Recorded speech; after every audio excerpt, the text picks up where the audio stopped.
Stu here with Raid Shadow Legends to go over Rotos, the Lost Groom, and why you should be using him not as your main DPSer. This video isn't about him soloing. We're going to solo at time speed so it goes by very quickly. But what I'm using him for right now, and what I played around with his gear for, we'll talk about as we go through the run.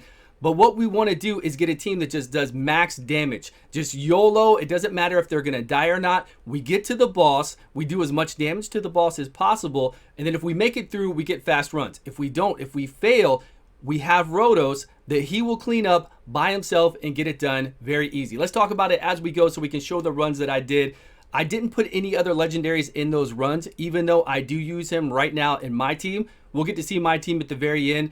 What happens is, a lot of times going through these runs, you might be looking for a Duchess, Blind Seer, I don't know, anybody out there, a Krisk, a really good legendary, even an Arbiter that will bring your people back to life if something goes wrong. And I know you failed before in Ice Golem. You've gone through Ice Golem before and something has happened and you failed. This guarantees the win just by having him there, but not really relying on him to do any kind of damage. And we'll do it with a Renegade. We'll bring in our Royal Guards. I'll show you that in just a minute. But I was putting gear on him because really what I wanted to do is I wanted to solo, but every time I was hit, I wanted to take a turn immediately when I was hit. So I was taking off gear from this guy. I was trying to bring him down low, but I needed to keep his damage up high. So we made it through there. Here we are at the boss, blocking their revives. You know how he does. This is a solo run. I'm just showing a solo run of Rotos. He's in lifesteal gear. I'll show you the gear later on. So I took off his helmet and I took off his shield, which they give him HP and they give him defense. I went and farmed a 1-star shield, a 1-star helmet, 1 speed, 1 lifesteal, so I could keep the lifesteal bonus up. I could keep the speed bonus up. And I wanted him still to get hit so he could just, like, I was just trying to, why can't he get hit and then take a turn every time? But he wasn't taking enough damage, right? He's the strong affinity in this dungeon. He was not taking enough damage, and then he really wasn't recuperating it enough. I mean, he was at times, but not all the time. But he just wasn't, and there are some people that attack twice, so that's not good if they attack 2 times on him. It wasn't really working out. So if you know of a way to do that, to get him down low enough, and I had him at like 17,000 HP, hardly no defense, and I still had the weapon was really strong, the gloves were critical damage, the chest piece was like resist, and the boots were attack. Something like that to where I could come in here and do it. So here's what I'm talking about. We're bringing in a team to where we're not relying on Rotos at all. Actually, Rotos could be slower so that he doesn't cut in there, but I mean, his attacks are quick. As long as he's not doing that fly forward that takes forever like this and coming back, it's pretty quick. So I could have him back a little bit, I guess, but it doesn't matter. It doesn't matter. So we're going to reset here. We're going to lower the cooldowns by 2 turns. We are going to, there we go. So we're going to make it to the boss fairly quickly, right? 27 seconds, not bad. And this team has obviously no other legendaries but Rotos, and Rotos isn't here again to carry us. He's here to make sure that if we fail, if we get killed, like which was what happens here, a lot of times the people, and you're always looking for solutions. You're like, okay, what can I bring in this 5th slot here? Whatever your team is, right? You're always thinking, okay, is Arbiter going to make sure that if we take a big hit when we're not supposed to, is she going to make sure that she brings everybody back to life? Or is your Arbiter not going to have enough resistance? Is she frozen at this time when this happens? What's going on? So here we are. We're going through here. I ran a couple runs. I wanted to make sure that we were having some issues, that we were going to lose some champions. There we go. We've lost a lot. But we did our job, right? We're only at the 1 minute and 9 second mark. We're losing people. That's fine. We could lose. We're going to lose even more in this next run. Don't worry.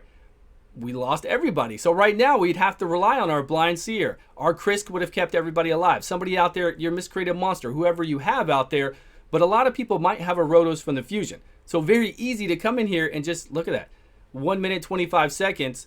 Your Rotos is your failsafe. That's all I want him here for, to make sure that we can complete it. Now that doesn't always happen. Sometimes I complete the run in a minute or so just from my two Royal Guards cleaning up, and we have no issues. Plus we got the decreased attack with our Stag Knight on the boss.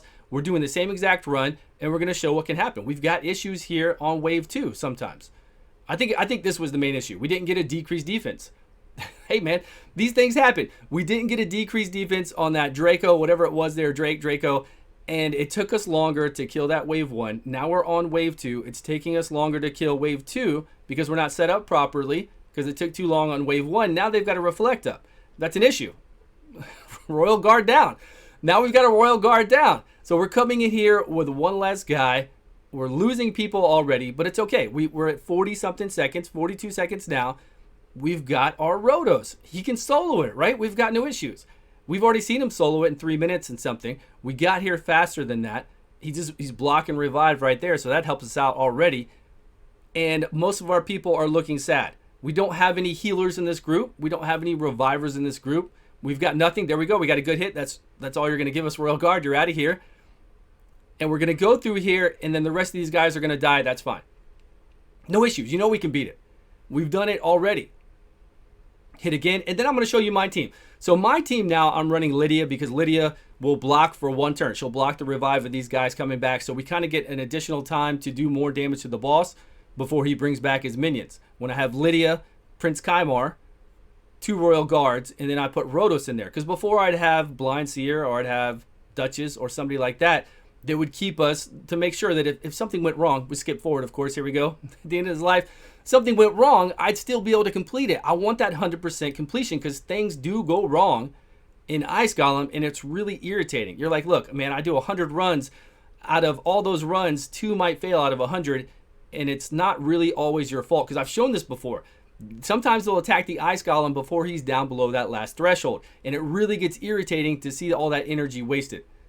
So here we are with my regular team. So this is my regular run. We're running through here. I'll show you my gear on Rotos after this. It's nothing special. It's just regular critical damage. We've got lifesteal on here. We got 2-piece speed set. We do have pretty good resistance of like 300 resistance, so we can not get caught up in all this other stuff. But here he is. I don't expect him to do any damage on this team. I don't really want him to. I just want him to come in here. Hey, if we get a lucky kill over here on the side, then that's fine. But we don't need it, right? Lydia is going to block the first time that these guys get a chance to come back. We've seen that on my Lydia video. Here we go. We're going to do some damage. We're waiting for a Royal Guard to pop off. 4-turn cooldown. Didn't happen yet. That's actually unfortunate. She blocked. Now she's on cooldown, so she can't do it again. Here he goes again. And our guys are pretty low, but still, I mean, my Royal Guards will come through. 1 minute, no problem. There we are. It looks nice, and it works out. And things do happen.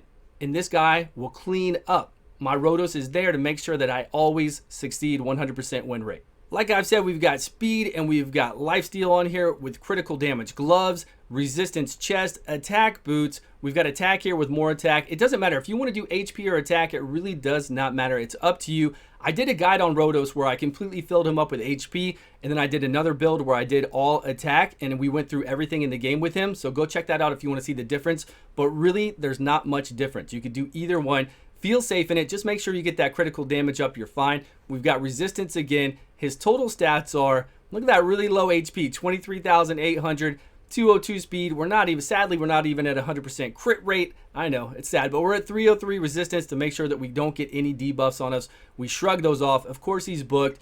And for masteries, I just kept what I had on him. We've got Helm Smasher down here. You could go with War Master. You could go with Flawless Execution. You could go with whatever you want on Rotos. You know how it is. But you do want damage, so I would advise going the offense tree. And then whether you want to go with the defense tree or support, that's up to you as well. For what we're doing right now, I don't think it's really going to make a difference. I mean, he's so strong still, he's going to be able to get through all that. Let me know if that helped you out for Ice Golem, and if you're considering using him as your 5th position in Ice Golem, just as that backup. I know you might already use him in Ice Golem 24/7. He's been out for a while, right? He's still a phenomenal champion. I'm sure a lot of people still use him, but now you can kind of envision a role of where you're using that Renegade. Maybe you have 2 Royal Guards. Maybe you have a Stag Knight like I had, and then you can throw this guy in here to see if you can make it to the boss and then have faster runs, and then they're safe runs. That's all I've got. Thank you all so much for watching. I appreciate your time. Please let me know your thoughts down below, and I will see you all in a video soon.